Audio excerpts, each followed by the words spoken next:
In school, I was, we're going to use this term loosely, a mature student. You can laugh at that. I mean, I wasn't as old as Dave or anything, but my entire goal was not to be that annoying old person at the back of the classroom.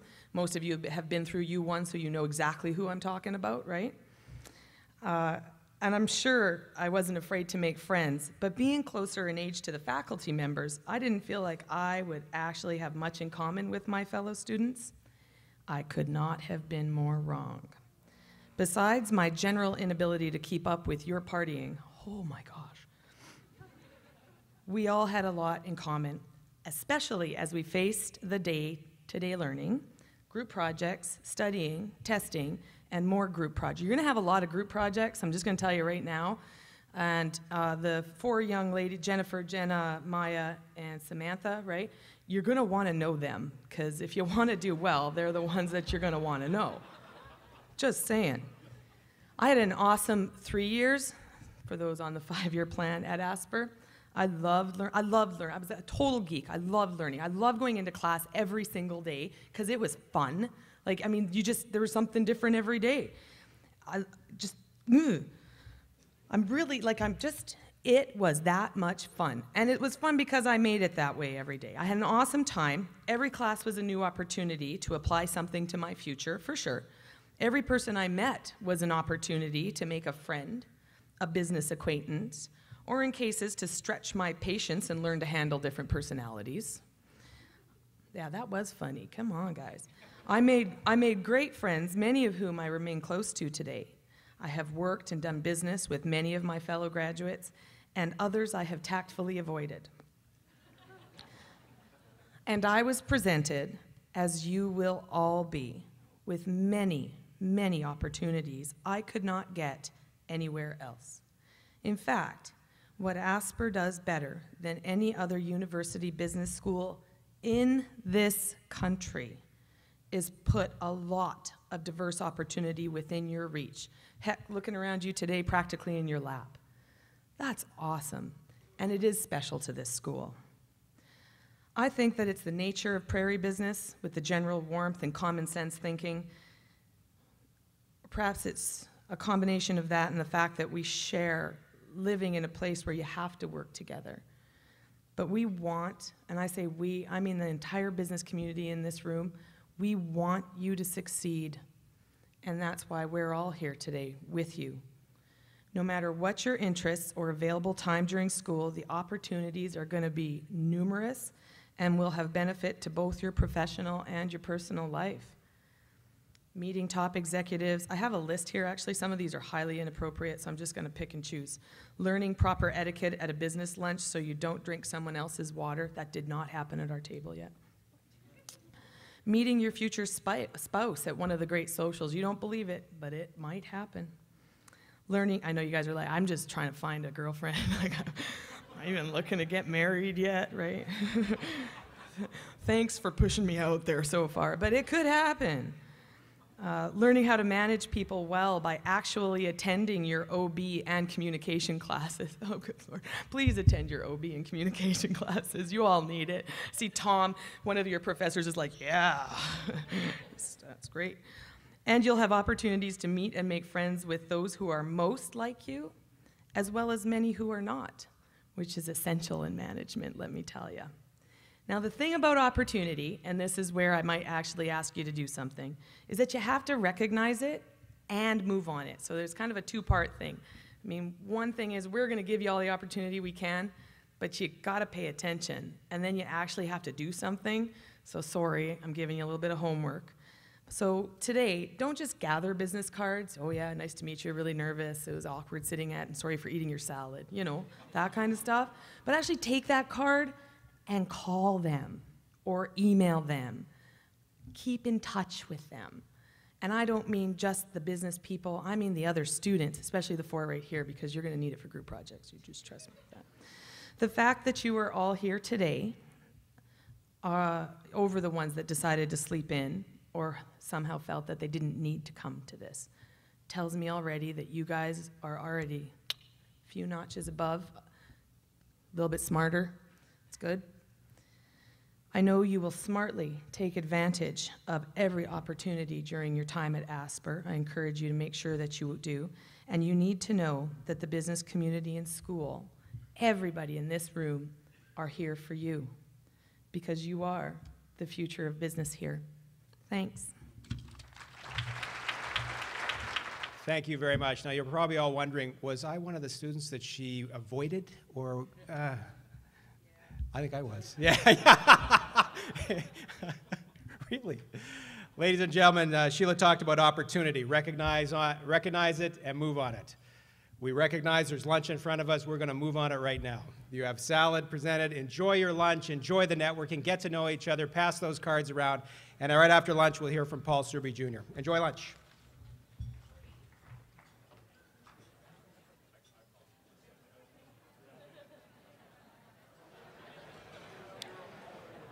Ladies and gentlemen, if I can have your attention.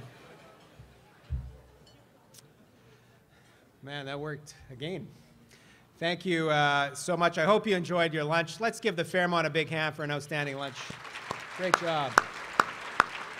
Always do a super job. It is now my absolute pleasure and honor to introduce our keynote speaker, Paul Soubry Jr. He does have a long resume. I'm not going to read the whole thing. But, and that's his instructions. But he started his career at Standard Aero, an institution, frankly, here in Winnipeg in 1985, and over 24 years, started when he was 5, I think, held a variety of positions in marketing, sales, and became the CEO in 2007. And in January 2009, Paul Soubry was appointed President and Chief Executive Officer of another institution within Winnipeg, and that's New Flyer Industries, the leading manufacturer of heavy-duty transit buses in the United States and Canada. He has been, and he's on multiple boards, active throughout the community, lending his expertise and support to a number of different organizations, including Smart Park, the university, and the associates of the IH Asper School. He is well educated, and his education continues. He completed the executive program at the Harvard School of Business, and currently enrolled in the Director's Education Program at the Rotman School of Management at the U of T. Certainly committed to lifelong learning. But I wanted to get a real sense of what he's like as a speaker. So I asked someone who knows him very well, Bill Morrissey, back at the office. And he's heard Paul speak many times. And he says, you know, Paul is a great speaker. But sometimes his passion translates into the use of some very colorful language. So in the advice of the Asper School, we want to put a bit of a disclaimer on Paul's speech. This presentation may contain language offensive to some listeners. But as someone who knows Paul, and who also has heard Paul speak, I have my own disclaimer. This presentation will contain language inspirational to all of us. Ladies and gentlemen, give it up for Mr. Paul Soubry.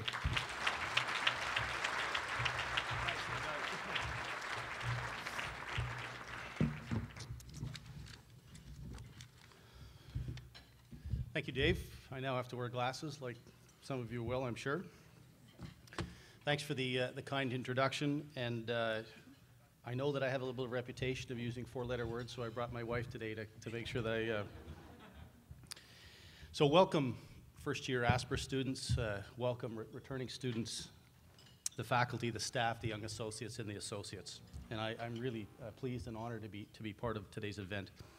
Now, it's exactly 30 years since I attended my first class at the University of Manitoba Business School, then called the Faculty of Commerce. And like I'm sitting down trying to write this thing, and that's 30 years ago, which means I'm probably older than most of our first year's students' parents. And I like to think of myself as a young 47, not 50 like you, Dave. Except I think when you and I both look in the mirror, we see the same thing. So I guess it's time that I finally admit that I'm a middle-aged man and need glasses. Last year's speaker at this event was a very, very famous Winnipegger and University of Manitoba Commerce grad named Ross Johnson. He graduated in 1952. And most of you may never have heard of him. I'm sure by the time you graduate, all of you will have heard of him. His vision and his accomplishments dramatically helped change and shape today's business landscape. Quick summary, he was the primary architect of the first mega LBO, or leveraged buyout, $26 billion in cash for RJR Nabisco in 1988. And that record lasted for 18 years into 2006. So somebody from little old Winnipeg was able to be part of the business landscape on such a grand scale. In fact, on December 5th, 1988, Mr. Johnson appeared on the cover of Time magazine. Now, he started his talk last year with the following comment, and it's actually quite insightful.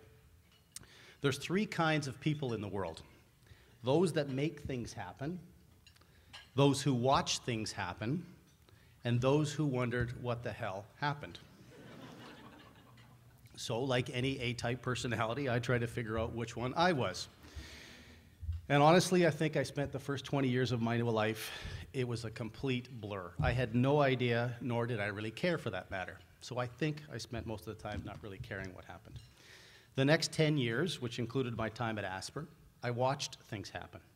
And now for the last 17 years, I really feel like I have the skills, the experience, the education, the background to really make things happen. And unlike Mr. Johnson, who is very rich and very famous, I'd like to look back and explain to you and tell you a little bit about how lucky I have been based on the foundation I got here at Asper School in my young 47 years. First, as Dave mentioned, I was fortunate to graduate from this fantastic institution, and all of our speakers today give you the flavor and the style of what it really is. Honestly, I struggled at school and I barely passed. I had to delay my holiday trip to Europe to make sure that I passed my last course.